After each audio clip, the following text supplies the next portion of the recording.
자, 비서실장의 장제원 유력 검토 이런 기사가 나왔죠. 예. 뭐 박영선 총리의 양정철 비서실장 이런 얘기가 쓱 나오더니만 돌아서 장제원이다. 근데 과연 장제원이 이걸 받을까? 이게 난파선인 걸 아는데 장제원이 이걸 받을까 굉장히 궁금합니다. 장제원은 제안을 받은 바 없다.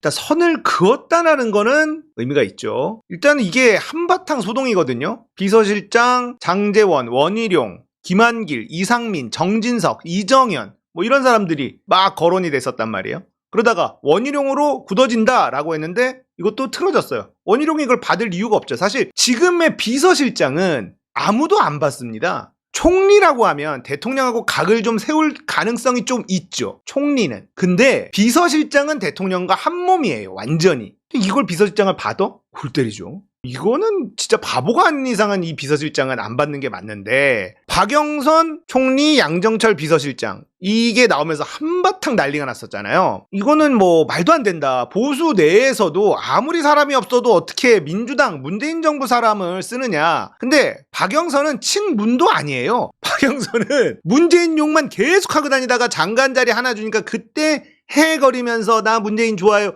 이랬던 인간이란 말이에요. 박영선은. 이건 뭐 이게 친문이라고 하기도 사실은 박영선은 선 좀 그어야 되는 사람이긴 하죠. 자, 이러다 보니까 대통령실 내부 갈등설까지 나온다. 박영선, 양정철 얘기 나오니까 황당하다, 검토한 바 없다, 정면 부인을 했는데 일부 내부 인사들은 간보기로 정보를 흘린 게 아니냐, 검토한 건 맞다, 이런 얘기가 막 섞여서 나옵니다. 그래서 비선이 있다. 어떤 얘기까지 돌고 있냐면 윤석열이 이야기하는 건 비선에서 결정된 거고 문제가 생기면 정통 라인에서 부인한다. 그러니까 김건희 쪽 이쪽에서 박영선, 양정철 얘기를 하고 뭔가 문제가 생긴다 그러면 원래 대통령실 라인에서 이거를 반대를 한다. 뭐 부인을 하고 해명을 하고 이런 식으로 가는 거 아니냐라는 얘기까지 지금 돌고 있습니다. 박영선, 양정철은 보수 쪽에서 나온 생각이 아니다라는 건 확실하죠. 그래서 김건희 쪽 아니냐라는 얘기가 돌고 있는 것도 사실이에요. 대통령실 내 기강을 바로잡아야 된다. 그래서 비서실장 인선을 서두르는 분위기다. 근데 할 사람이 있어야 말이지. 예, 이 순장조에 참여할 사람이 있어야 말이죠. 야당 관계를 재설정해야 되는 목소리가 있는데 장제원이 맞냐? 안 된다. 장제원을 비서실장으로 지명할 경우 측근 정치라는 비판 나올 가능성이 있다. 뭐 이런 얘기도 나옵니다. 자, 근데 재밌는 뉴스가 나왔어요. 홍준표랑 윤석열이 4시간 만찬 회동을 했는데 홍준표가 장제원 비서실장, 김한길 총리를 추천했다라고 합니다. 홍준표가 총선 끝나고 이번 총선 패배의 원인은 한동훈이다. 윤석열은 언급을 안 해요. 그리고 윤석열을 비판하는 사람들을 싸잡아 비판을 합니다. 윤석열 라인에 서는 것처럼 보이는. 홍준표가 어떤 사람입니까? 막 지금 큰 소리 치고 막 비판하는 것 같지만 윤석열한테 90도 인사하고 막 이랬던 사람 아닙니까? 뭐라고요? 뭐 호랑이는 풀을 안 먹고 선비는 군부를 째지 않는다? 아이고, 자기는 검사 시절부터 그런 걸 한 적이 없다. 그런데 이게 뭐야 이게? 뭡니까 이게? 자, 결국은 한동훈을 때린 건 지금 유력한 대권주자로 거론되고 있기 때문에 정적 제거용이다 라는 이야기가 나올 수밖에 없는데요. 그러면서 이제 홍준표는 본인의 대통령을 위해서 뭘 하고 있냐. 대구의 박정희 동산 이거를 건설하려고 하고 있습니다. 대구를 완전히 내 걸로 먹어놓고 대권 도전한다. 한동훈 제끼고 이러고 있는 상황이거든요. 근데 대구시가 조례제정 건너뛰고 예산을 편성했다. 지금 무리하게 박정희 동상 건설에 힘을 쓰고 있어요. 14억 5천만 원이나 듭니다. 와, 동상 2개 짓는데 14억 5천만 원이나 들어. 대구시 의회에 예산 제출을 했어. 그러니까 사업을 위한 근거조례가 제정되기도 전에 예산안부터 그냥 던지는 거예요. 절차 무시하고 달려갑니다. 대구니까 가능한 거예요. 대구시는 대구만이 가진 역사적 정체성인 박정희 산업화 정신과 228 자유정신을 살려 대구 시민의 자긍심을 고취하기 위해 박정희 공원, 대구 도서관 옆이고요. 박정희 광장, 동대구역 광장 이렇게 이름도 바꾼다고 합니다. 각각 동상을 건립하기 위해 추가 경정 예산 가운데 14억 5천만 원을 편성합니다.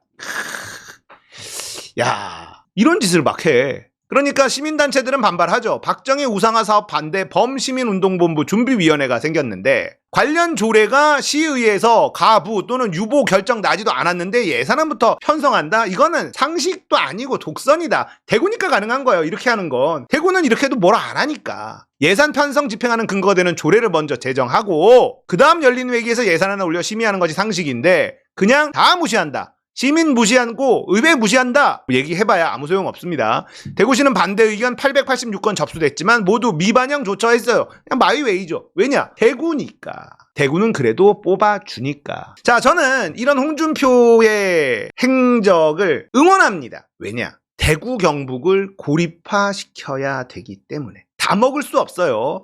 제가 이렇게 얘기하는 건 진짜 대구 경북 쪽에서 민주당 간판으로 일하시는 분들에게는 정말 죄송한 말씀입니다. 저는 현실주의자라는 말씀을 계속 드려요. 모두를 먹을 수는 없습니다. 적을 잘 만드는 게 선거 전략에서는 정말 중요합니다. 상대방이 있어야지 돼요. 그래서 대구 경북을 확실하게 선을 그어서 대구에 도착하자마자 박정희 동상이 떡 서 있어요. 가고 싶겠습니까? 여기에? 동대구역 광장에 박정희 동상 떡 서 있어. 야, 타지 사람들이 봤을 때 저게 뭐야, 흉하다 생각할 거 아닙니까? 근데 대구 사람들은 좋다고 할 거란 말이에요. 이걸 한번 보여드릴게요. 제가 오늘 통계청 홈페이지 가서 인구를 좀 봤습니다. 인구를. 경상도와 전라도의 인구 분포입니다. 전라도 볼게요. 광주광역시 140만이고 전라북도 175만, 전라남도 180만 좀 안 됩니다. 합치면 496만이에요. 전라남북도 플러스 광주광역시 합친 게 496만 명입니다.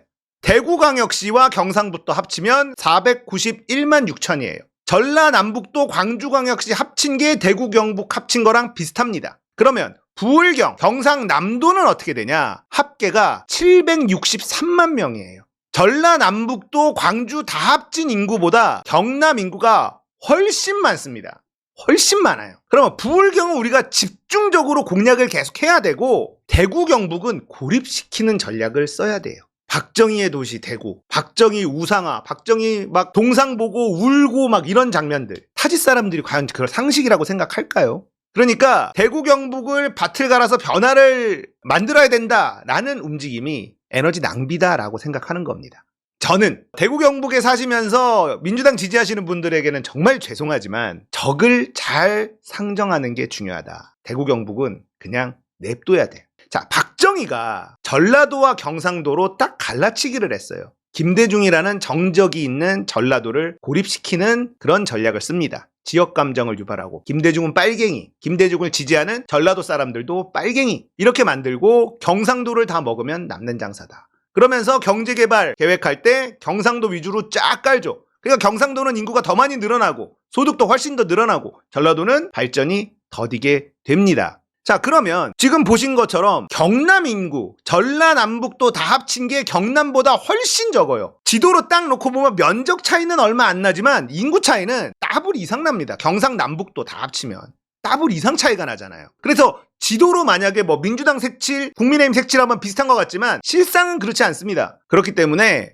박정희가 경상도를 먹고 전라도를 버린 이 전략 때문에 지금까지도 지역 감정이 있어. 지금까지도 있습니다. 박정희가 대한민국을 망가뜨린 가장 큰 것 중에 하나가 바로 이 지역 갈등이죠. 지역 감정. 경상도 사람과 전라도 사람들을 서로 반목하게 만드는 거. 그러면 이제 우리는 대구 경북과 나머지 대구 경북과 부산 경남 부울경을 반목하게 만드는 전략을 만들어야 된다.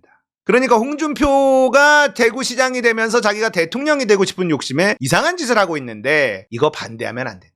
이거 내비둬야 돼. 응원해야 돼. 대구가 어떻게 박정희의 도시입니까? 그냥 박정희를 좋아하는 사람들 있을 수 있지만 독재자의 쿠데타로 정권을 잡은 사람의 자기 권력을 유지하기 위해서 자국민을 죽인 사람, 고문하고 빨갱이로 만들고 온갖 만행을 저지른 독재자 아닙니까? 이런 사람의 동상을 떡 세워놔. 아니 생가의 동상 세우는 건 그럴 수 있다 쳐. 동대구역에 전국에 있는 외지인들이 대구에 도착하면 동대구역에서 대부분 내리는데 그 동대구역 내리자마자 광장에 박정희 동상이 딱 있어. 그러면 또 극우 세력들은 거기다가 꽃다발 놓고 막 절하고 울고 막 이럴 거 아닙니까? 거기서 행사하고. 야, 참 볼만하겠죠. 그러니까 박정희 동상을 세우겠다는 건 홍준표가 대통령이 되고 싶어서 그래요.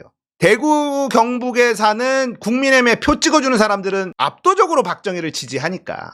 그러니까 이렇게까지 해서 탄탄하게 내가 박정희를 밀어붙이고 전국으로 박정희 동상 만들자.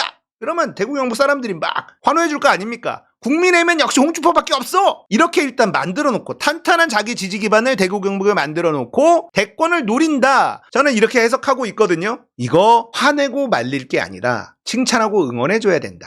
저는 그렇게 생각합니다. 지금 이 인구 분포, 부울경은 전라남북도, 광주광역시 다 합친 것보다 인구가 300만 가까이 많습니다. 그러니까 둘 다 먹을 수가 없어요. 경상남북도 다 먹을 수가 없어. 경북을 버리고 경남만 취한다. 여기에는 에너지를 쏟고 여기는 그냥 냅둬. 그렇게 해서 TK 자민련으로 국민의힘을 찌그러뜨리는 전략. 이게 제가 생각하는 장기적인 민주당의 전략이 되어야 하는 건 아닐까. 물론 대구 경북에서도 민주당 간판으로 열심히 하시는 분들에게는 너무나 죄송한 말씀이라는 걸 다시 한번 말씀드리면서 홍준표의 대권놀이 저는 응원합니다. 대구에 꼭 박정희 동상이 큼지막하게 세워지기를 저는 응원합니다.